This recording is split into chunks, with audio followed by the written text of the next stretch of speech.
உங்களுக்குள்ள சுழுமுனை நாடி ஓப்பன் ஆகும்போது உங்களுடைய இடக்கலையும் பிங்களையும் ரெண்டும் ஒன்னாகும். வாழ்க வையகம், வாழ்க வளமுடன், குருவே துணை, குரு வாழ்க. அகத்தியர் அந்தரங்க தீட்சை விதி பாடல் 32. அந்த பாடலையும் அந்த பாடலுக்கான விளக்கத்தையும் தான் தெரிஞ்சுக்க இருக்கோம். அந்த பாடல் மிகவும் அற்புதமான பாடல். என்ன காரணம்னு கேட்டீங்கன்னா, தீட்சை அப்படின்ற ஒரு விஷயத்த ஸ்பிரிச்சுவல் லைஃப்ல நீங்க கேள்விப்பட்டிருப்பீங்க. குருமார்கள் கிட்டத்தட்ட ஒரு 12 வருடம் அதற்கு மேலேயும் இருந்து அந்த தீட்சை வாங்குவாங்க. அந்த தீட்சை வாங்கினாதான் ஞான நிலை அப்படின்றது நமக்கு கிட்டும். நம்மளுடைய மூலாதாரத்துல இருக்கக்கூடிய குண்டலினி சக்திய மேல புருவமுத்திக்கு கொண்டு வரதுக்கான அந்த ஒரு நுட்ப முறை தான் குரு தான் சீடனுக்கு கொடுப்பாரு. ஆனா அப்பவே அகத்தியர் என்ன சொல்லியிருக்காருன்னா, அகத்தியர் மட்டும் கிடையாது, அன்னைக்கு வாழ்ந்த அகத்தியர்ல இருந்து திருமூலர் வரைக்கும் சொன்ன விஷயம், இன்னைக்கு இருக்கக்கூடிய வேதாத்ரி மகரிஷி ஐயா அவர்களும் சொல்லிட்டு போன விஷயம் என்னன்னா, ஒரு மனிதனுக்கு இறை தேடல் அப்படின்றது தனக்குள்ள இருந்துச்சுன்னா அவனை தேடி குரு தானே வந்து அவனுக்கு தேவையான எல்லா விஷயத்தையும், அதாவது இறைவன்கிட்ட கூட்டிட்டு போறதுக்கான எல்லா கலைகளையும் கற்று தருவாரு அப்படிங்கிறது குருமார்களோட வாக்கு. அதுபடி அகத்தியர் அப்படின்றவரு தன்னுடைய அந்தரங்க தீட்சை விதி அப்படின்ற பாடல்ல குருவா இருந்து அந்த பாடலை படிக்கிற எல்லாத்துக்குள்ளேயும் அந்த பாடலுக்கான விளக்கத்தையும் கொடுக்கக்கூடிய அளவுக்கு இன்னைக்கும் இருந்து வராரு அப்படிங்கிறது என்னுடைய நம்பிக்கை. இப்ப ஃபர்ஸ்ட் அந்த பாடலை பார்த்தலாம்.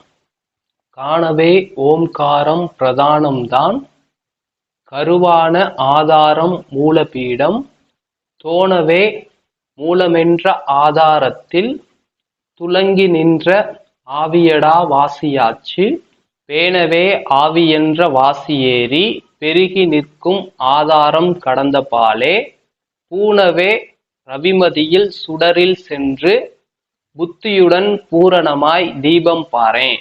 இதுதான் அந்த பாடல். இதுல நமக்கு என்ன சொல்லி கொடுத்துட்டு போயிருக்காரு அப்படின்னா, நமக்கு ஓம்காரம் அப்படிங்கிற மந்திரம் பிரதானம். அந்த மந்திரத்தை பயன்படுத்தி தான் நம்மளுடைய மூலாதாரத்துல இருக்கக்கூடிய அந்த குண்டலினி சக்தியை எழுப்ப முடியும். பட் இந்த ஓம்காரம் அப்படிங்கிறத நாம சொல்லணுமா, ஓம் அப்படின்ற மந்திரத்தை நாம சொல்லணுமா அப்படின்னா, ஆரம்பத்துல நம்மளுடைய மனம் ஒருநிலைப்படுற வரைக்கும் சொல்லணும். அதுக்கப்புறம் என்ன ஆகும்னா, நம்மளுடைய மூச்சு காற்று இருக்குல்ல, அதுல கவனம் வைக்க வைக்க இந்த சவுண்டு நமக்குள்ளேயே உருவாகிக்கிட்டு இருக்கு. இப்ப இந்த பூமி வந்து சுத்திக்கிட்டு இருக்கு, இந்த சுத்துற வேகத்துல இருந்து ஒரு சவுண்டு வரும். அது வந்து அப்படின்றது போல ஒரு பிரணவ மந்திரம் அந்த சவுண்டை எழுப்பிக்கிட்டு இருக்கு. இது இல்லாம பிரபஞ்சத்திலையும் ஒரு அவ்வளோ அமைதியான இடத்துலையும் இந்த பிரணவ சத்தம் அப்படிங்கிறது ஒளிங்கிறது இருக்குது. இதே ஒளி அண்டத்தில் இருப்பது பிண்டத்திலும் இருக்கு அப்படின்றது போல நம்ம முன்னோர்கள் சொல்லியிருக்காங்க. ஆக மூலாதார சக்கரம்னு எல்லா பேருமே கேள்விப்பட்டிருப்பீங்க. அங்கதான் நம்மளுடைய குண்டலினி சக்தி இருக்கு, பிராணன் இருக்கு.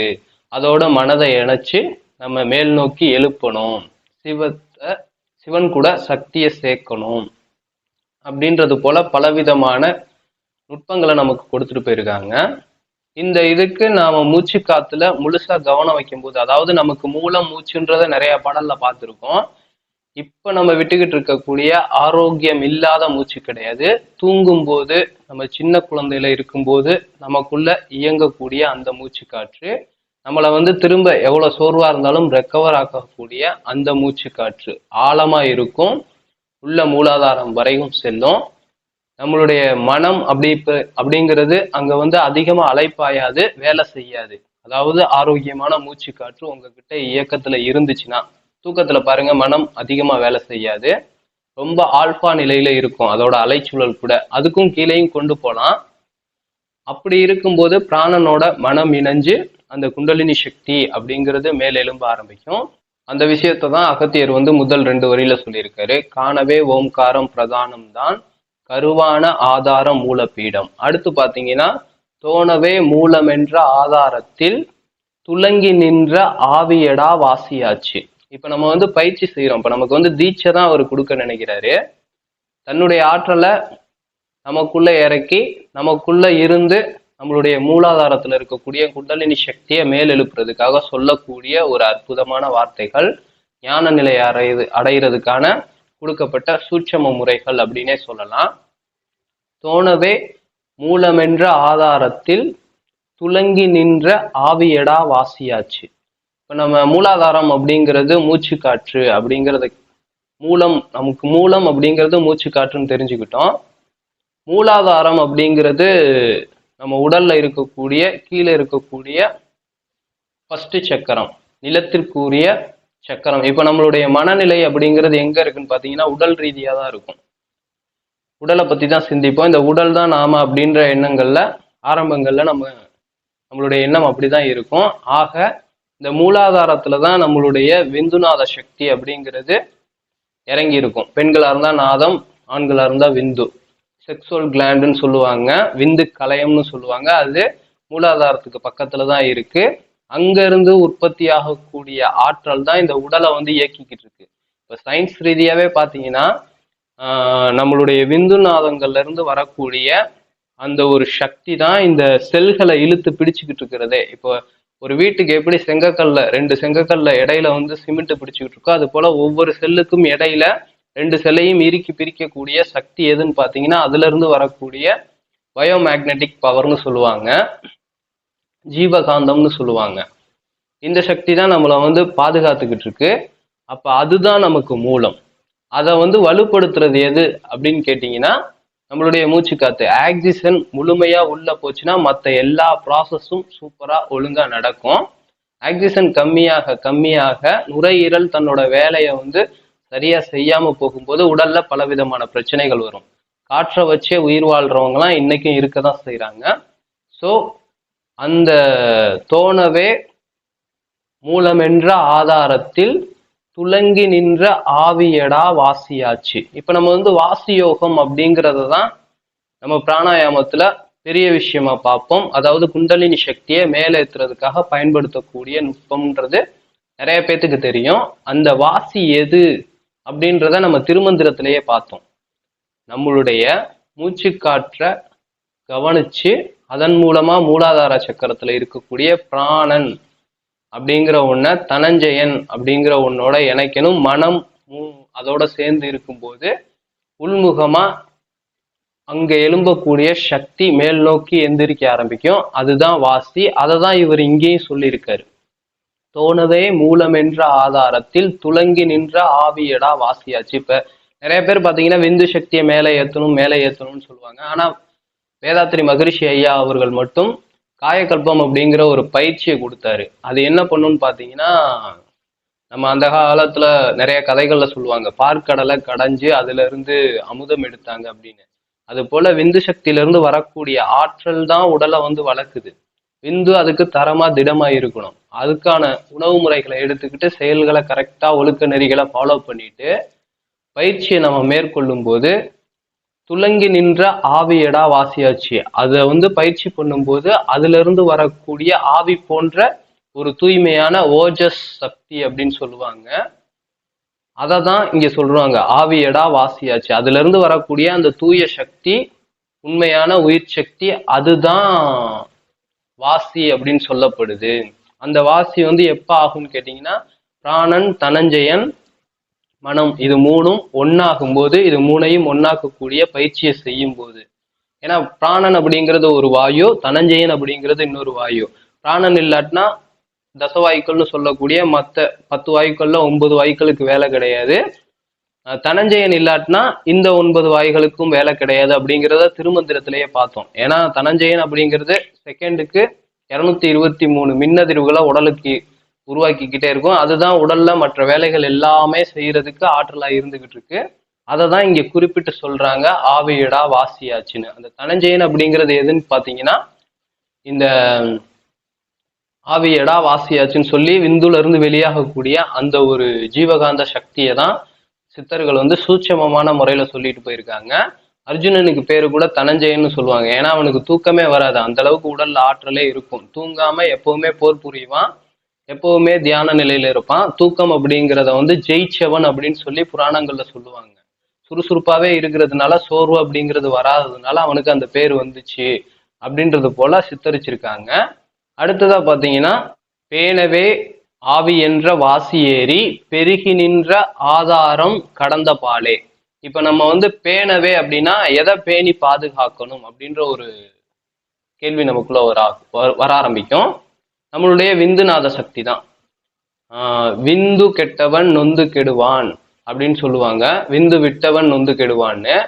அப்ப இந்த விந்து அப்படிங்கிறது நமக்கு வந்து மூல ஆதாரமா இருக்கு. இப்ப நம்மளுடைய பிறப்பு அப்படிங்கிறது அதுல இருந்து தான் உருவாயிருக்கு. இறப்பு அப்படிங்கிறதும் அதுல இருந்து தான் உருவாகுது. என்னன்னா என்னைக்கு இந்த விந்துக்களையும் உடையுதோ அன்னைக்குதான் இறப்பு நமக்கு சம்பவிக்குது அப்படிங்கிறத ஆன்மீகமும் சொல்லுது, அறிவியலும் சொல்லுது. ஆக அதை வந்து பாதுகாக்க வேண்டியது ரொம்ப முக்கியம். பேணவே அப்படின்னு எதை சொல்லியிருக்காங்கன்னா அந்த விந்து கலையத்தை தான் சொல்லியிருக்காங்க. அதுக்கான பயிற்சி முறைகள், உணவு முறைகள், இது எல்லாத்தையுமே எடுத்துக்கிட்டே இருக்கணும். பேணவே ஆவி என்ற வாசியேரின்னு சொல்லியிருக்காங்க. விந்து கலையத்தை மட்டும் பாதுகாக்கிறது, விந்துவை மட்டும் அதிகப்படுத்துறது நம்மளுடைய நோக்கம் கிடையாது. பயிற்சியை முறையா செஞ்சு மனதை ஒருநிலைப்படுத்தி அதுல இருந்து வரக்கூடிய ஓஜஸ் சக்தியை நம்ம பாதுகாக்கணும். அதுதான் வாசி ஏற்றி அப்படின்னு சொல்லி அங்க சொல்லியிருக்காங்க. ஏன்னா நீங்க அதை பாதுகாக்க என்ன ஆகும்னா அந்த குண்டலினி சக்தி கொஞ்சம் கொஞ்சமா மேல ஏறும்.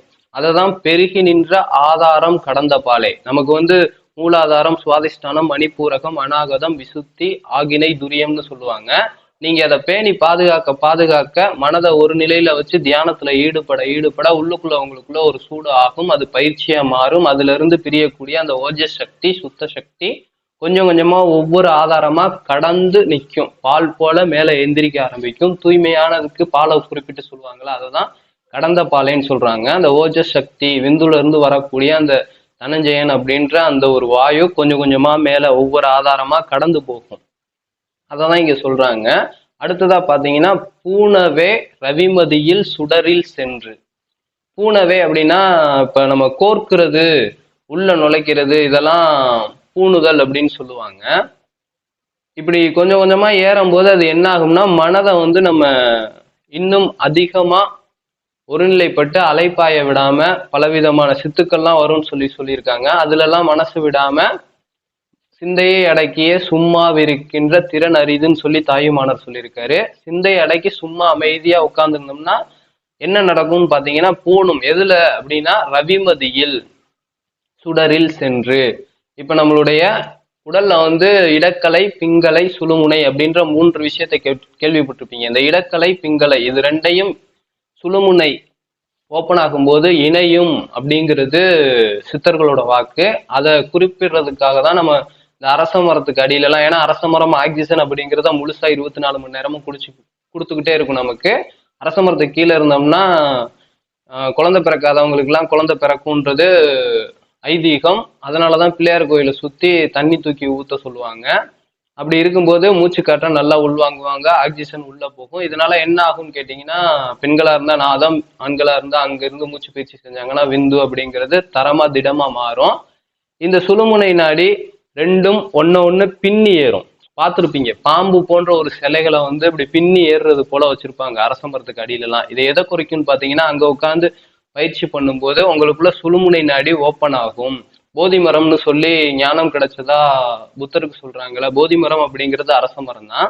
அங்க உட்காந்து நீங்க பயிற்சியில ஈடுபடும் போது உங்களுக்குள்ள சுழுமுனை நாடி ஓப்பன் ஆகும்போது உங்களுடைய இடக்கலையும் பிங்களையும் ரெண்டும் ஒன்னாகும். ஏற்றி இறக்கி இருக்காலும் பூரிக்க. இருக்காலும் பூரிக்கனா இடக்கலை பிங்கலை அப்படிங்கிற 2 காலும் பூரிக்கிறதுக்கு சுழுமுனை நாடி ஓப்பன் ஆச்சுன்னா இப்படி எல்லாம் மிங்கிள் ஆகும். ஏன்னா நடுவுல இந்த சுழுமுனை இடக்கலையும் பிங்களையும் இணைக்கிறது எப்படின்னு கேட்டீங்கன்னா, இது பாம்பு போல பிணைஞ்சிருக்கிறதுனால அந்த சுழுமுனை சக்கரங்கள்ல தான் அது இணையும்.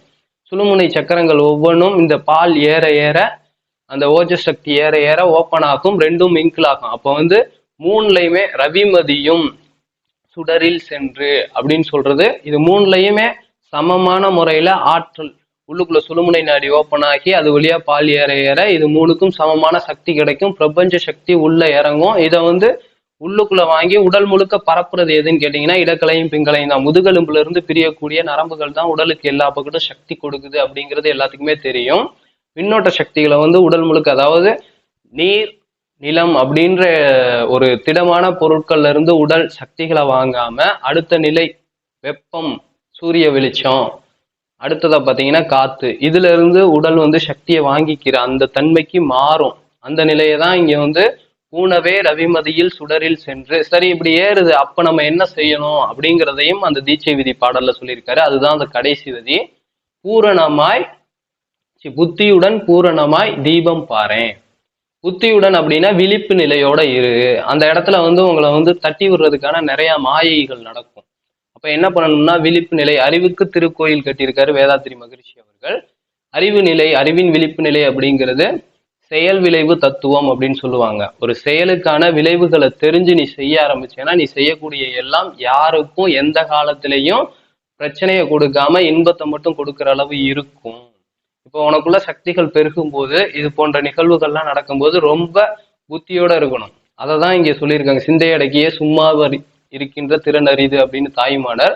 சிந்தையை அடக்கிட்டு சும்மா இருக்கணும். அடுத்தடுத்த நிலைக்கு இறைவனை நோக்கிய பயணத்துல அதுல முழுமை பெறணுங்கிறதுல கவனமா இருந்து விழிப்பு நிலையோட இருந்து பூரணமாய் தீபம் பாரேன். தீபம் அப்படிங்கிறது நமக்குள்ள இருக்கக்கூடிய ஜோதியை தான் சொல்லியிருக்காங்க.